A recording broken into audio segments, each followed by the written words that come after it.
I have strep throat, and so I've been having a lot of like fever dreams.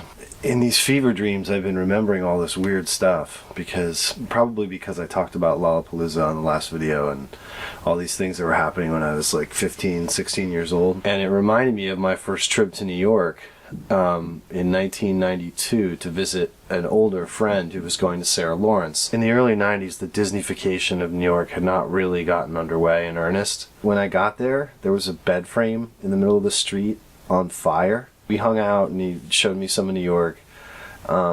He had done a semester abroad in England and Oxford, and when he was there he had been, feeding me all this great stuff that the record store clerks in England were feeding him. Like, all the Wire records, Para Ubu, and because he was down in New York, he also had the Pavement tape that was going around before Slanted and Enchanted came out. All of that stuff, along with, like, let's say the Louisville bands, Slint and Rodan and that kind of thing, all that stuff was part of my musical awakening. But, like anybody, I was a kid, so a lot of times, it depends on your personality type, but I was definitely the kind of kid who used knowledge as a sword. It was pretty obnoxious. What was going on in like the mainstream teen culture around this time? Grunge was on the radio. Nirvana had these big hits, but there was this other thing that had been happening since the very late 80s where there was kind of a hippie renaissance with like Jerry Bear stickers on everything, and everyone was just going to all these festivals. And in America, the whole thing with Manchester and the baggy bands, the Stone Roses, Happy Mondays, all that stuff, the way that ended up getting picked up in America was not really as like an ecstasy thing. The Stone Roses had Paisley shirts on, so it just fit into the pre-existing kind of, fashions that were going on in American, hippie culture, like pot smoking culture.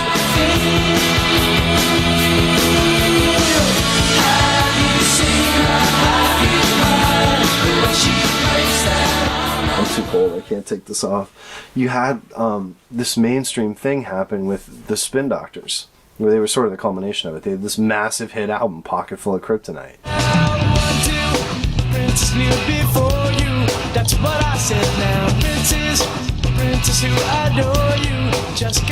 Two Princes wasn't the big one, it was just the one that was the most tolerable to me, and I wouldn't like smash the windows of the car if I was in it and it was being played. Left town. It's been a whole lot happier without a face around. The Black Crowes were also huge here.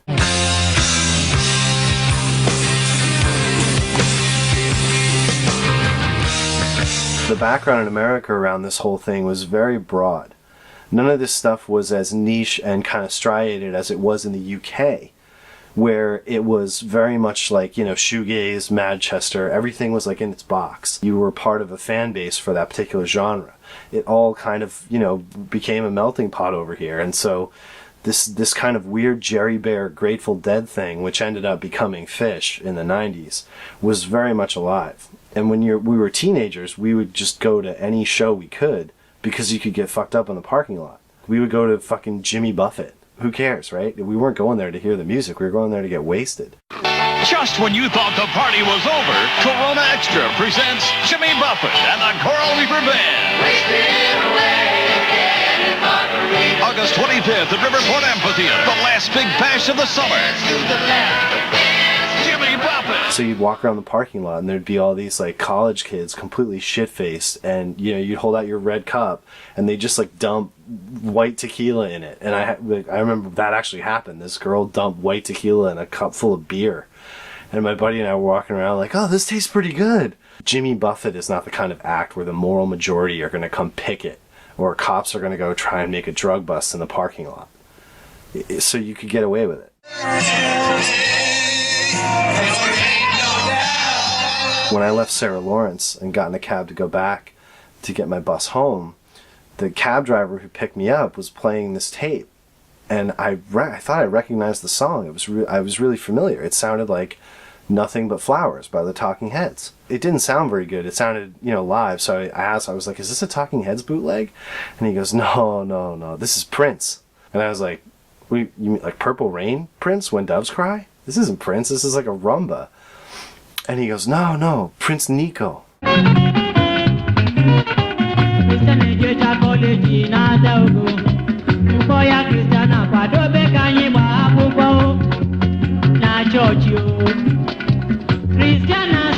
I am sorry, Ogo. Agamenye go kinuta mwanyo zogo. My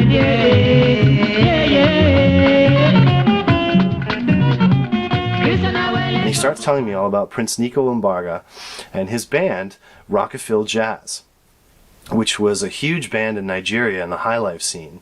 They had the biggest selling record in the history of African pop music, which is called Sweet Mother. Sweet Mother.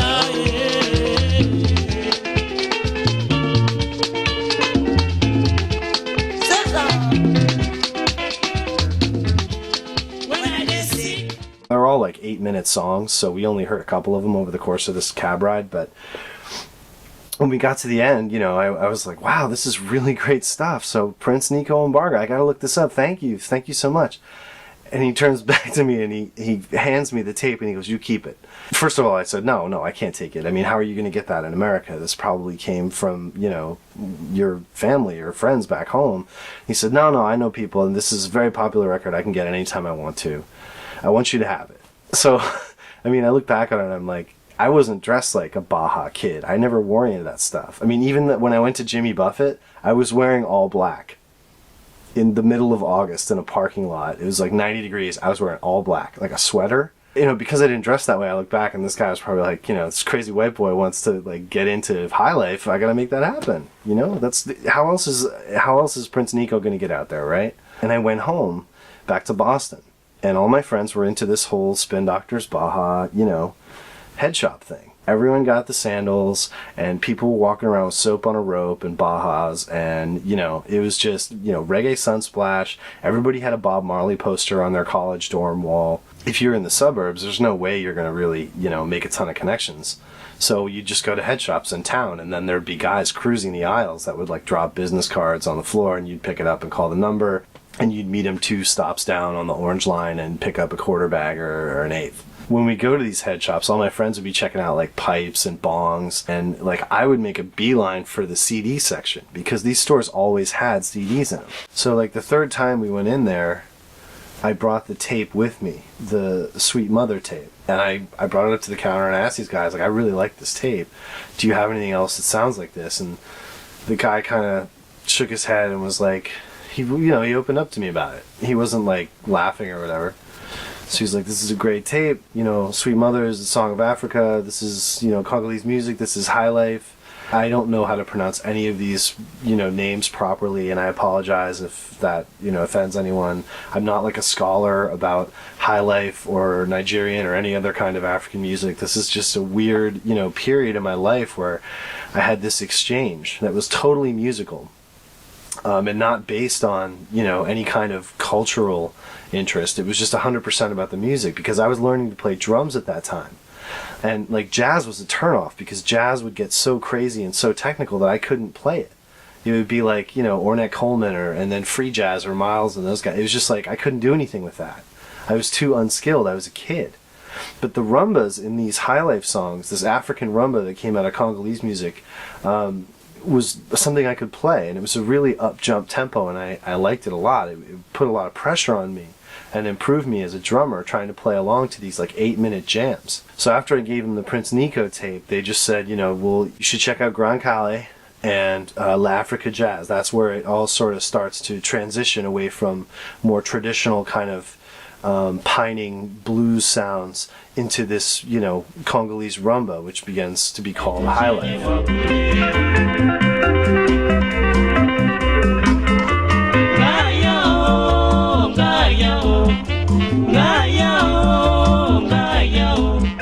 And they said, you know, L'Africa Jazz was founded by Dr. Nico Casada, who's a different guy, and he was a guitarist, and then the singer was this guy, Tamule Rochero. And so they pointed me over to the cassette shelf where they had all these photocopied J-card, you know, bootleg cassettes and mixtapes of different bands. And they told me to buy this L'Africa Jazz tape, and one other, which was new, or relatively new. It was a late 80s album called Moyibi by Pepe Kale.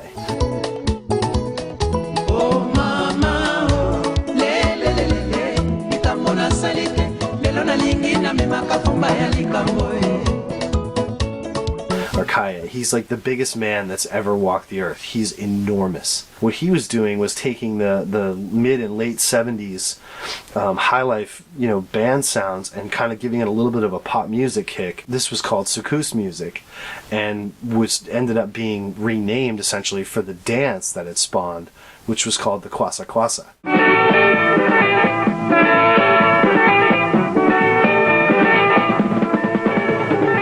They tried to give me something new and something old, I think is what it was. My excitement was somewhat founded around the idea of like busting the Talking Heads for ripping off this, sacrosanct African musician, because, I was full of shit and I was using, again, knowledge as a weapon.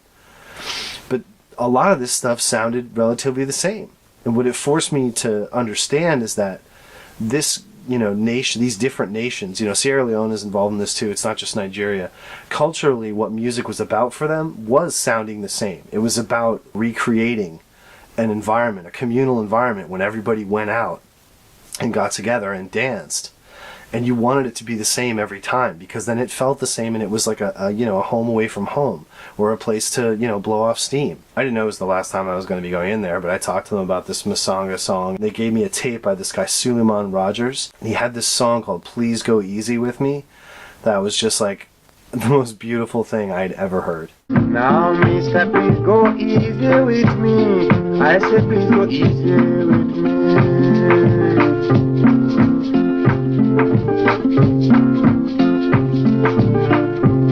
I quite agree that you can dance very well. Oh, please go easy with me.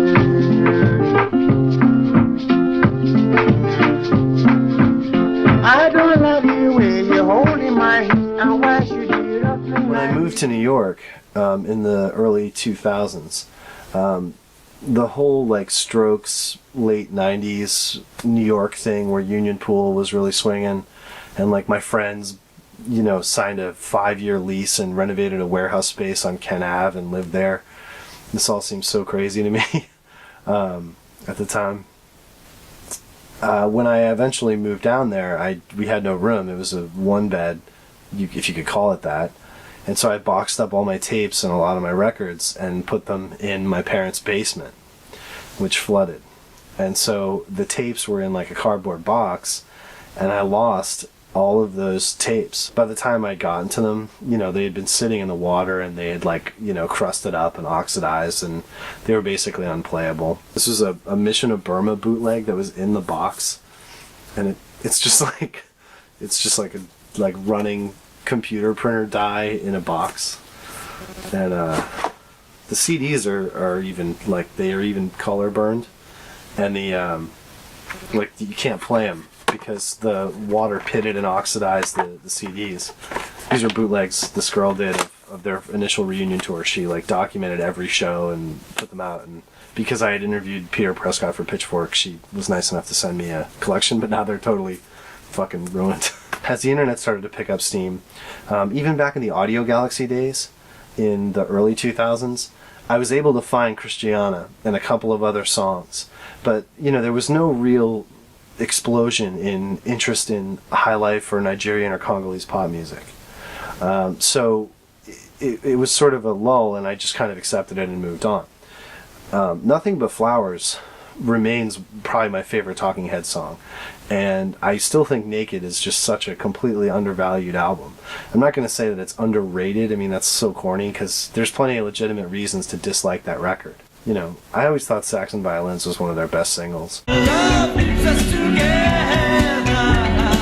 Love will keep us alive. And we are criminals that never broke no laws. And all we needed was a neck to break up. And I've always loved Nothing But Flowers. That was the recessional at my wedding. My wife and I and everybody walked out to Nothing But Flowers. Once we had moved in and we were living in New York, in the mid-2000s I saw this blog called Internet Vibes, and it was run by this guy Ezra Koenig, and he was posting a bunch of high life tapes that he had bought or converted into MP3 on his blog. And so I thought, wow, this is pretty crazy. And I was kind of checking around, and there was a lot of these blogs coming up, niche blogs. You know, this was the heyday of that, MP3 blogging. So I got some stuff back that way. The funniest thing was that Ezra formed this band, Vampire Weekend, and they put out a big single called Cape Cod Kwassa Kwassa. And I thought, well, obviously this is going to generate huge interest in this stuff.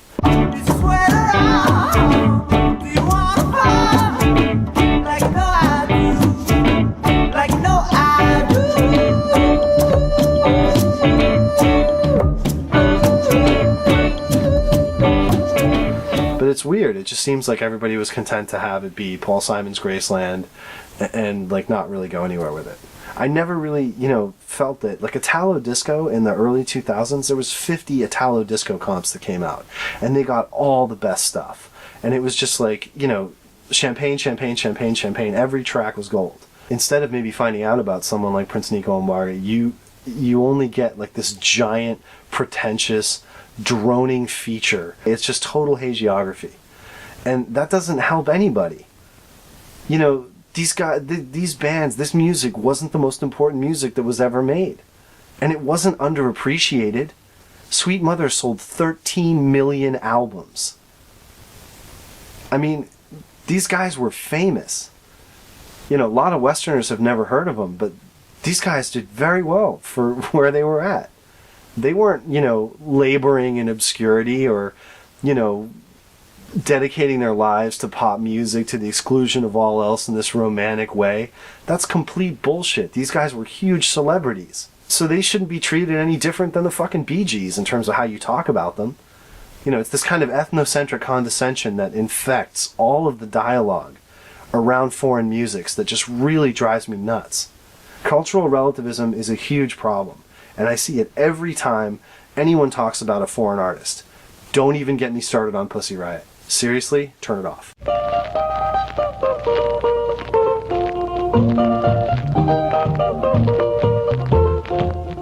Lucy, oh Lucy, oh Lucy, oh Lucy, oh Lucy, oh Lucy. 50 iterations of the same fucking story about how Deacon is welching on his Kickstarter pledge. Josh Dibb should do a fucking YouTube video of him walking into a fucking salon and buying a Breitling watch with that fucking money. Just snapping it tight and be like, fuck you. That's how much Josh Dibb fucking cares about you and music. And Africa.